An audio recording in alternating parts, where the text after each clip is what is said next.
ज्ञान की यात्रा में आपका स्वागत है। मैं प्रफुल्ल और आज हम किताबों की दुनिया में गहराई से उतरेंगे। तो आइए मिलकर सीखते हैं कुछ नया। इस वीडियो को लाइक, सब्सक्राइब और शेयर करना न भूलें। अध्याय 1 प्रस्तावना और निराशा, मन का युद्ध क्षेत्र। द भगवद गीता एकनाथ ईश्वरन। भगवद गीता महज एक धर्म ग्रंथ नहीं है, यह मानवीय स्थिति और हमारे भीतर मौजूद दिव्य संभावना के बीच एक संवाद है। ईश्वरन की व्याख्या ध्यान, निस्वार्थ कर्म, आंतरिक निपुणता और आध्यात्मिक परिवर्तन के मनोविज्ञान पर जोर देती है। अध्याय 1 अर्जुन की निराशा, अर्जुन विषाद योग। गीता की शुरुआत कुरुक्षेत्र के युद्ध क्षेत्र से होती है, लेकिन वास्तविक युद्ध क्षेत्र अर्जुन का मन है। दो सेनाओं के बीच खड़े होकर उसे शत्रु नहीं बल्कि परिवार, शिक्षक और मित्र दिखाई देते हैं। अपनों को मारने का बोझ उसे कुचल देता है। उसका धनुष फिसल जाता है, उसकी हिम्मत टूट जाती है। ईश्वरन इस संकट को सार्वभौमिक मानवीय संकट के रूप में व्याख्यायित करते हैं। वो क्षण जब हमारे मूल्य हमारे भय से टकराते हैं, जब कर्तव्य भावनाओं से टकराता है, जब स्पष्टता भ्रम में विलीन हो जाती है। अर्जुन की निराशा कमजोरी नहीं है, यह तो जागृति की शुरुआत है। यह वो क्षण है जब व्यक्ति को यह एहसास होता है कि आंतरिक स्पष्टता के बिना बाहरी जीत का कोई महत्व नहीं है। यह अध्याय संपूर्ण गीता की पृष्ठभूमि तैयार करता है। एक ऐसा योद्धा जो लड़ नहीं सकता, एक ऐसा दिमाग जो निर्णय नहीं ले सकता, और एक ऐसी आत्मा जो सत्य की खोज में तड़पती है। अध्याय 2 कर्म और ज्ञान का योग, कर्म और बुद्धिमत्ता। अध्याय 2 ज्ञान का योग, सांख्य योग। कृष्ण अर्जुन की उलझन की जड़ को संबोधित करते हुए उपदेश देना शुरू करते हैं। वह अमर आत्मा की अवधारणा प्रस्तुत करते हैं जो शरीर और मन के पीछे छिपी अपरिवर्तनीय चेतना है। ईश्वरन ने कृष्ण की मनोवैज्ञानिक प्रतिभा को उजागर किया है। अर्जुन का दुख क्षणभंगुर चीजों, शरीर, भावनाएं, रिश्ते से पहचान बनाने के कारण उत्पन्न होता है, न कि शाश्वत आत्मा से। कृष्ण समझाते हैं, आत्मा को हानि नहीं पहुंचाई जा सकती। कर्तव्य का निर्वाह बिना किसी लगाव के किया जाना चाहिए। संभाव ही ज्ञान का आधार है। निस्वार्थ कर्म मन को शुद्ध करता है। यह अध्याय गीता का आध्यात्मिक खाका है। कृष्ण अर्जुन से भावनाओं को दबाने के लिए नहीं कह रहे हैं, वे उसे भावनाओं से परे देखना सिखा रहे हैं।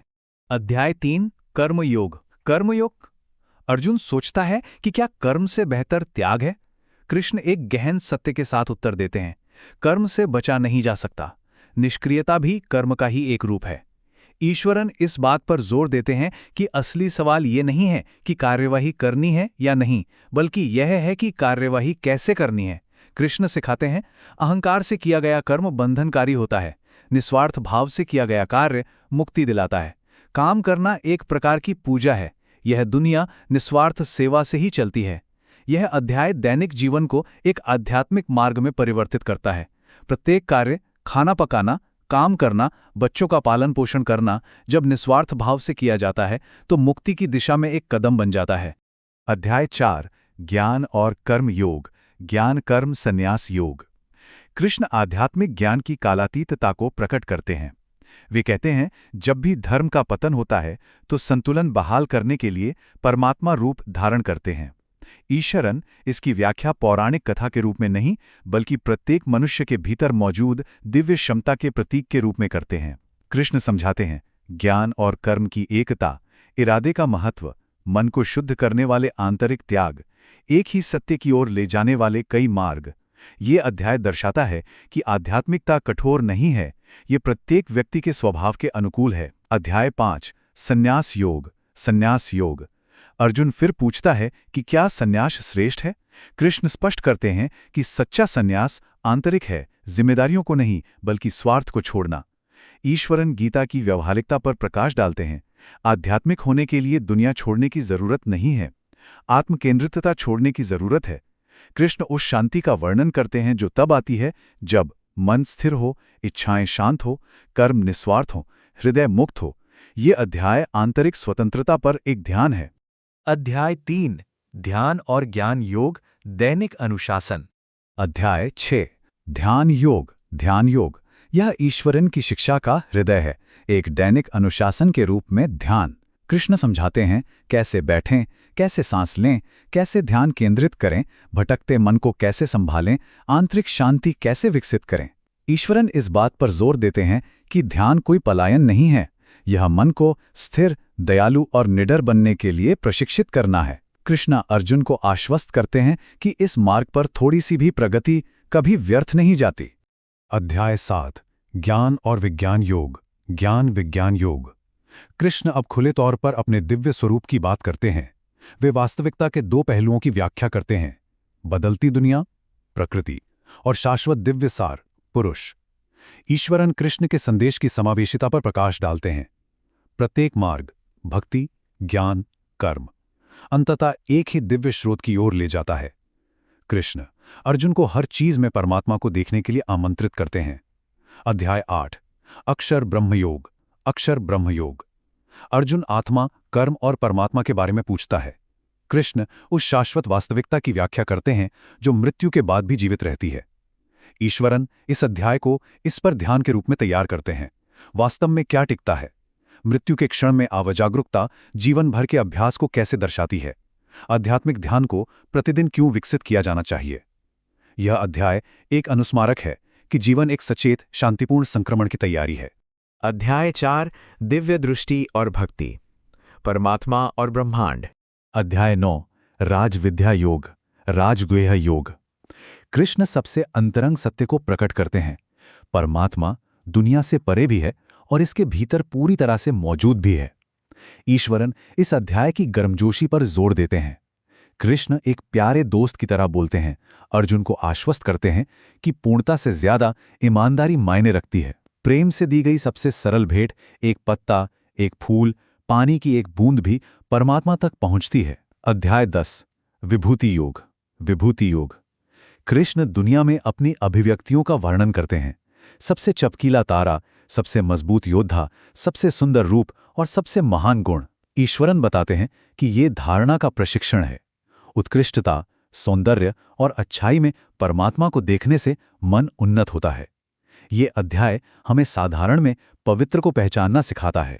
अध्याय 11 विश्वरूप दर्शन योग, विश्वरूप दर्शन योग। अर्जुन कृष्ण का सार्वभौमिक रूप देखने के लिए कहता है। कृष्ण दिव्य दृष्टि प्रदान करते हैं।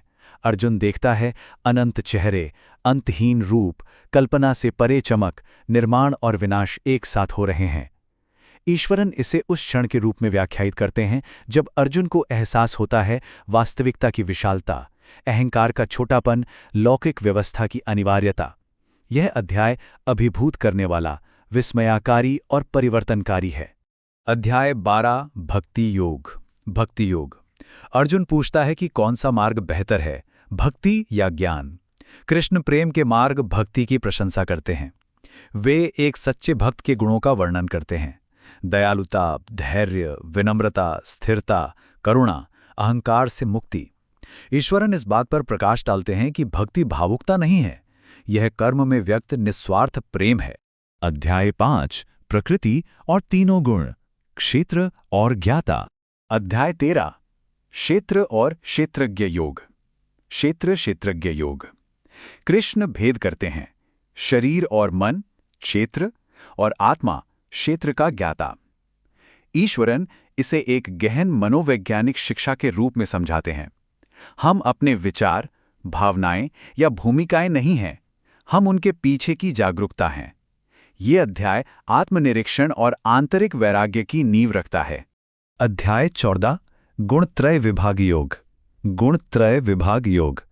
कृष्ण प्रकृति के 3 गुणों का वर्णन करते हैं, सत्व, स्पष्टता, सद्भाव, रजस, गतिविधि, इच्छा, तमस, जड़ता, अज्ञान। ईश्वरन दिखाते हैं कि इन्हें समझने से हमें कैसे मदद मिलती है, हमारी मानसिक स्थितियों को पहचानने में, समझदार विकल्प चुनने में, आंतरिक स्वतंत्रता की ओर बढ़ने में। लक्ष्य तीनों गुणों से ऊपर उठना और आत्मा में विश्राम करना है। अध्याय 15 पुरुषोत्तम योग, पुरुषोत्तम योग।